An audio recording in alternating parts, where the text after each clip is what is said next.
श्रीमद् भगवत गीता के स्वाध्याय सत्र में आप सभी का हार्दिक स्वागत है। कल जैसा कि हम सभी लोगों ने मिलकर सामूहिक रूप से स्वामी राम का जन्मोत्सव मनाया था और मुझे लगता है कि आप लोगों में कुछ लोग जो स्कूल अर्थात जो पब्लिक स्कूल है उसका जो कार्यक्रम था उसमें भी आप जुड़े होंगे। बाकी भी जगह टिहरी में भी और कई स्थानों पर, विशेष करके उस स्थान पर जहाँ स्वामी जी का गोल कोठी जहाँ रहा करते थे, वहाँ पर भी जो एक उनका स्मारक है उनका भी पूजन किया गया। तो आइए अब हम आज श्रीमद् भगवद गीता के 11वें अध्याय के उन श्लोकों के आगे बढ़ने का प्रयास करते हैं जहाँ पर हमने पीछे इसके पाठ को छोड़ा था। संदर्भ जो है वो आप को स्मरण ही है, क्योंकि ये जो संदर्भ यहाँ पर चल रहा है वो है कि जिस समय भगवान का विराट रूप या विश्व रूप भगवान का दिखाई दिया अर्जुन को, तो अर्जुन को संभावना नहीं थी। अक्सर क्या होता है कि हम लोग इस बात को सोच नहीं पाते हैं कि ये जो क्षुद्र रूप है, जो जिस जगह पर हम लोग आम तौर पे अपना व्यवहार करते हैं या हमारा जो संसार है, इस संसार में और उस संसार में कितना अंतर है जो वास्तविक है। क्योंकि यह विराट रूप और विश्व रूप भगवान का देख रहे हैं, तो मैंने निवेदन किया था कि ये संपूर्ण है और जिस समय किसी भी चीज को आप उसकी संपूर्णता में देखते हैं तो आपके भीतर आश्चर्य का पैदा होना आवश्यक है, अर्थात आश्चर्य आप में पैदा होता है। इसी तरह से जब आप संपूर्ण रूप में देखते हैं तो वो जो आश्चर्य है वो कभी कभी भय के रूप में भी हमारे सामने आ जाता है। और भय के साथ में क्योंकि मृत्यु का संबंध है तो उसमें हम उत्पत्ति भी देखते हैं, उसमें जो स्थिति है उसको भी देखते हैं और उसमें लय भी देखते हैं। और वो जो लय होता है उस लय में हम अपनों का भी, जिनके साथ में हम बहुत प्रेम करते हैं, उनका भी लय जब हम देखते हैं तो एक बार को हमारा जो अंतःकरण है उसमें बहुत जबरदस्त विक्षेप होता है। तो परमात्मा की मार्ग पर जब आप चलते हैं और उसके विराट रूप को देखते हैं तो उसमें यही कारण है कि कुछ समय के लिए उसको देखना जो है उसके लिए एक विशेष प्रकार के सामर्थ्य की आवश्यकता है। क्योंकि जब आप शॉर्टकट मेथड से आप आगे बढ़ने की कोशिश करते हैं तो थोड़ी सी दिक्कत होती है। और जैसा हमने कल आपसे निवेदन किया था कि स्वामी राम तो ये कहते हैं कि नहीं, आप योग्य तो बने, लेकिन योग्य बनने के साथ में भी आप में किसी भी प्रकार की चाह नहीं होनी चाहिए।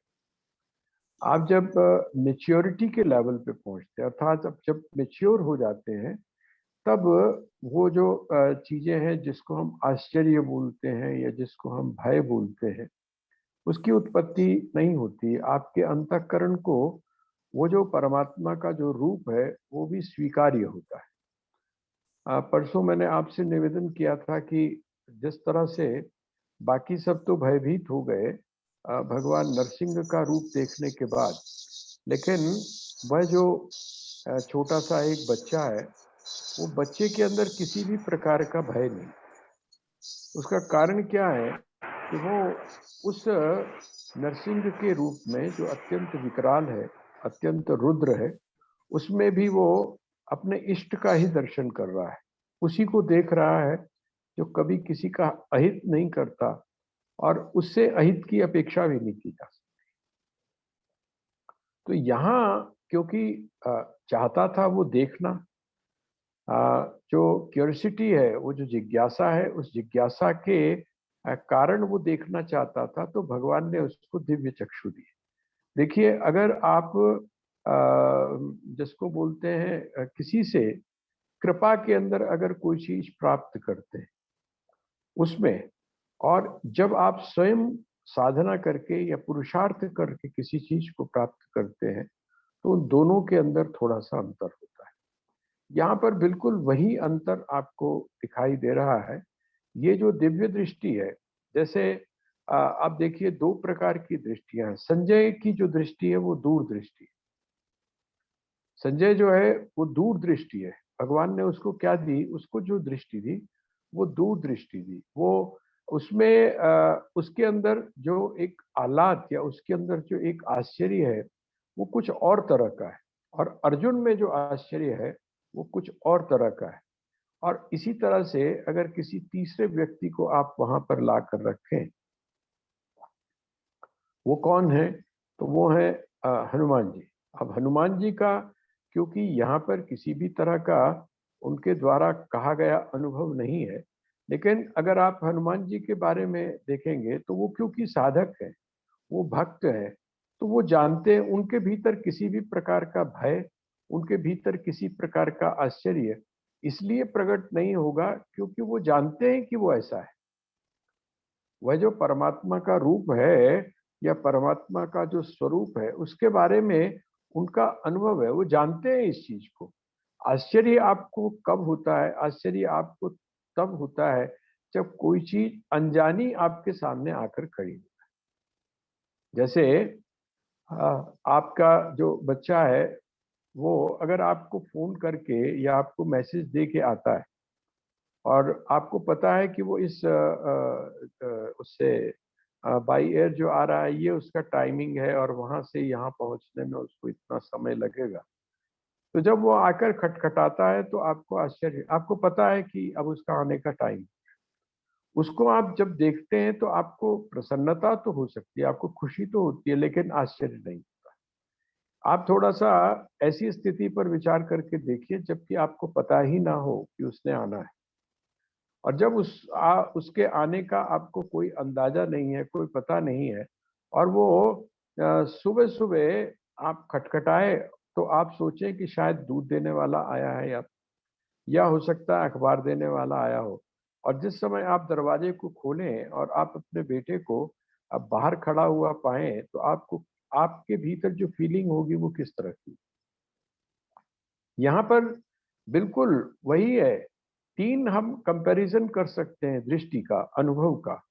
जिस समय वह जो विराट तत्व है उस विराट तत्व का को देखा, है ना, तो तीन प्रकार के अनुभव हुए। एक तो संजय का अनुभव है, दूसरा अर्जुन का अनुभव है, और तीसरा जैसे हमने थोड़ा सा अगर हम अनुमान लगा के चलें, ऐसा कोई दिव्य पुरुष है या ऐसा कोई साधक है जो अपनी साधना के द्वारा, चिंतन के द्वारा इस चीज को भली प्रकार से जान चुका है कि परमात्मा या वह जो विराट है या वह जो श्री कृष्ण है वो कैसे है, वास्तव में उनका रूप क्या है।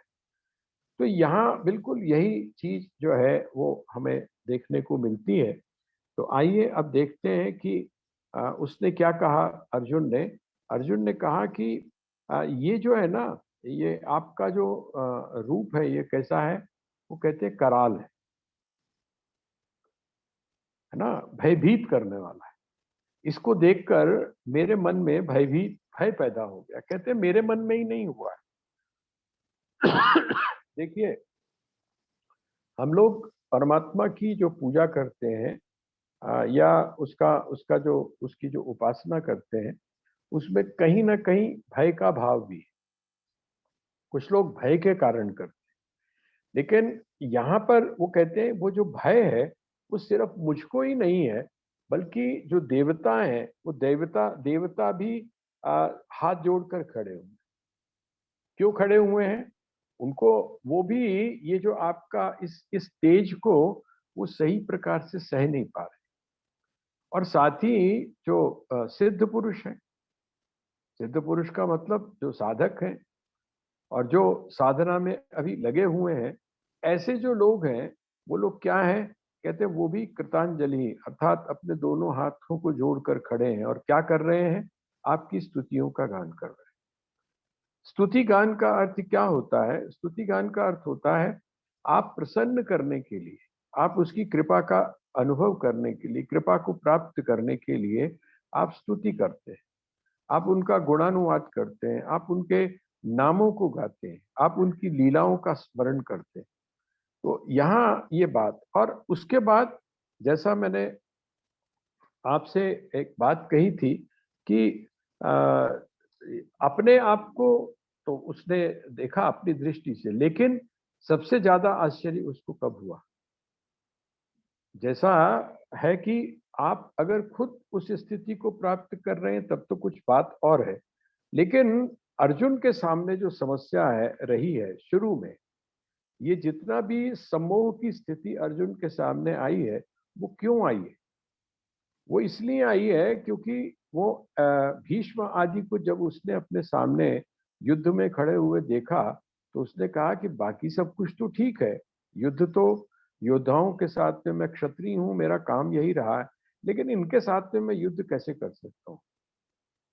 इनके साथ में अगर मैं युद्ध करता हूँ तो क्या है, कहते हैं वो तो बड़ा अजीब सा अनुभव होगा, मैं इनके साथ में युद्ध नहीं कर सकता हूँ। और ना ही आपने देखा होगा, कहते हैं कि मैं भिक्षा मांग कर काम कर लूंगा, लेकिन मैं अपने जो लोग हैं, मेरे जो भाई हैं, चाहे वो कौरव ही भले ही क्यों ना हो, उन्होंने मेरे को तंग किया है ना, वो लोग क्या है, पापात्मा है, लेकिन मैं उनको भी नहीं मार सकता हूँ। ये उसके मन में एक चीज है जिसके कारण वो युद्ध से उपराम हो रहा है, युद्ध से हटने की कोशिश कर रहा है। अब यहां पर तो वो और ही चीज देख रहा है। वहां पर वो क्या समझ रहा था, वहां तो ये समझ रहा था कि मैं मारूंगा, मैं इनसे युद्ध करूंगा तो मैं इनको मारूंगा, लेकिन यहां पर तो वो कुछ और ही चीज देख रहा है। वो कहता है कि प्रत्येक व्यक्ति, प्रत्येक व्यक्ति, जैसे आप ये सोचे कि मैं इसको मारूंगा तो ये जो चीज है ये उपयुक्त नहीं है, ठीक नहीं, मेरे अपने। लेकिन उसी क्षण अगर आपको इस बात का अनुभव हो कि अगर आप इनको नहीं भी मारते, आप इसको अगर नहीं भी मारते, अर्थात आप अपना जो धर्म है उस धर्म से आप विरुद्ध जा रहे हैं, आप अपने धर्म का परित्याग कर रहे हैं, किस कारण? मोह के कारण। लेकिन तत्काल आपको इस बात का पता चले कि आपके मारने या ना मारने से कोई अंतर नहीं पड़ता है। आप ऐसा मत समझिए कि आप अगर नहीं मारेंगे तो वो मरेगा नहीं, वो धीरे धीरे धीरे धीरे करके किधर की तरफ जा रहा है, वो मृत्यु की तरफ ही जा रहा है। ये जो काल है, इस काल के गाल में वो धीरे धीरे जा रहा है। इस चीज को क्या है, सोचना या चिंतन करना तो एक अलग बात है, लेकिन अर्जुन ने उस चीज को देखा। क्या देखा? वो कहता है कि अ,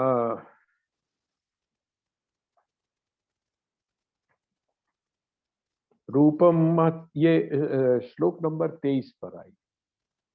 वो श्लोक नंबर जो 23 है 11वें अध्याय का, रूपम महत्ते बहुवक्त्र नेत्रम महाबाहो बहुरा लाइट की बंद से बाहुरुपाद ब्लर गई।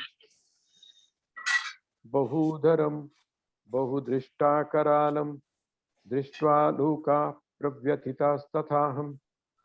वो कहते हैं ये जो रूपम महत्ते बहुवक्त्र नेत्रम, आपके बहुत सारे शरीर हैं और आपकी बहुत सारी आंखें हैं, और साथ में हे महाबाहो, महाबाहो का अर्थ योद्धाओं के लिए किया जाता है। आपने देखा होगा कि भगवान ने अर्जुन के लिए भी महाबाहो शब्द का प्रयोग किया है। महाबाहु का अर्थ होता है जिसकी बाजू जो है, जिसकी बाहें बहुत लंबी हो, उसको महाबाहु बोलते हैं। तो यहाँ पर वो कह रहे हैं कि महाबाहो, हे महाबाहो, अगला क्योंकि जो है बहु बाहु रूपादम, आपके क्या है, आपके बहुत सारे बाह हैं, बाहें आपकी बहुत सारी हैं, और आपके पादम, पादम का मतलब आपके जो चरण हैं, आपके पैर भी क्या हैं, वो बहुत सारे हैं, और साथ में बहुधर्म, बहुधर्म, बहुधर्म, उधर आपके जो हैं वो बहुत सारे हैं, और बहुदृष्टा करालम, है ना।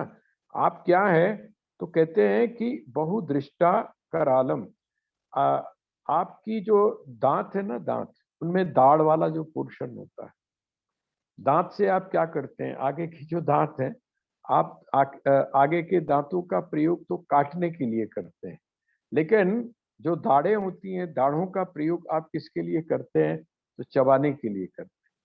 कहते हैं यहाँ पर आपकी जो दाढ़ें हैं वो कैसी दिखाई दे रही हैं, बड़ी विकराल दिखाई दे।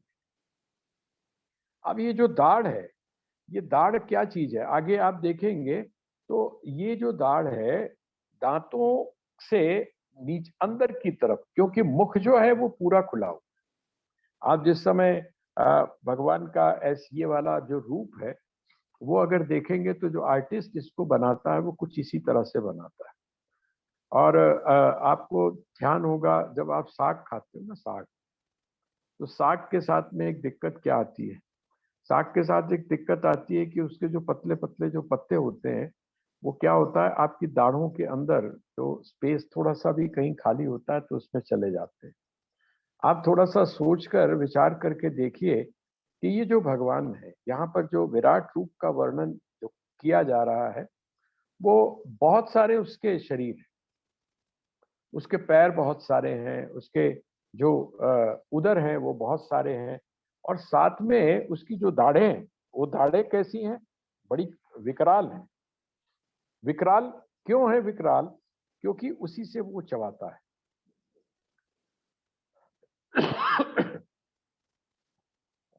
उसी से वो क्या करता है, चबाता है। इसीलिए वो कहते हैं कि वो जो दाढ़ें हैं उनको देख कर क्या हो रहा है, कहते हैं कि ये जितना भी लोक है, ये वाला जो आपका रूप है, इस रूप को देखकर जितने भी लोग हैं, लोक का अर्थ हुआ ये संसार, संसार के जितने भी प्राणी हैं वो आपके इस रूप को देखकर बड़े भयभीत हैं। और साथ में अब देखिए अर्जुन ने एक बात और खुलासा कर दी, कहते हैं कि यही नहीं है, अर्थात यही लोग ऐसे नहीं हैं, संसार के जो प्राणी हैं वही आपके इस रूप को देखकर भयभीत नहीं है, बल्कि तथा हम, मैं भी उन्हीं की तरह, मैं भी उन्हीं की तरह क्या है, भयभीत हूं, मैं भी डरा हुआ हूं, क्योंकि मैंने कभी भी इस प्रकार का रूप नहीं देखा है।